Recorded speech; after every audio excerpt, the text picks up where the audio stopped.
பாருங்கள், இது பூசணிக்காய். ரொம்ப மருத்துவ குணங்கள் நிறைஞ்சது. ஆனால் நிறையா காய்ச்சிருந்தது. இதில் வந்து இப்போ ரொம்ப நாளைக்கு இருக்குது, 6 மாதத்துக்கே இருக்குது. இதில் கொஞ்சம் வெட்டி எடுத்துட்டேன். இதை வந்து நான் வெட்டிட்டேன்.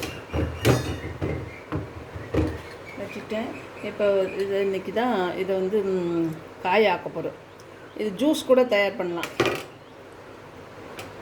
இந்த பாருங்கள், இப்படி தோலை நீக்கிட்டு இந்த இருக்கு பாருங்க, இது அப்படியே சின்ன சின்னதாக வெட்டி போட்டு ஜூஸ் அடிச்சிட வேண்டியது தான். வேணுங்கிறவங்க சர்க்கரை கொஞ்சம் கூட போட்டுக்கலாம். ரொம்ப நல்லது, உடல் எடையை குறைக்கும்.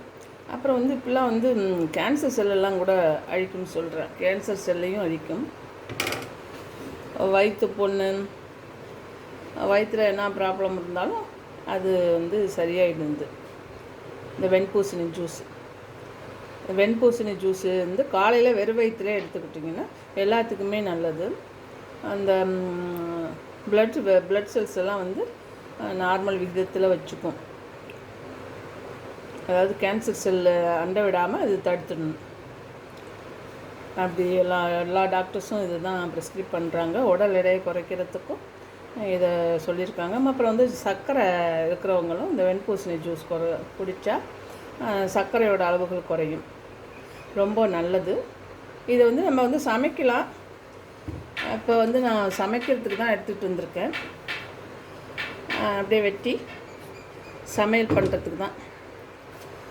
இப்போ காய் ஆக்கிற போகிறேன். வெண்பூசணி கூட்டு இப்போ நம்ம சாம்பார்லேயும் போடலாம். அந்த சாம்பாரில் போட்டாலும் ரொம்ப நல்லாயிருக்கும். அதிக முடியாது. அப்புறம் முக்கியமாக ஒன்று என்ன பண்ணணுன்னா, இதை வச்சு விளக்கேற்றி பரிகாரங்களாமும் பண்ணுவாங்க. எப்படி இந்த அரிப்பா அந்த இதை வெட்டிட்டு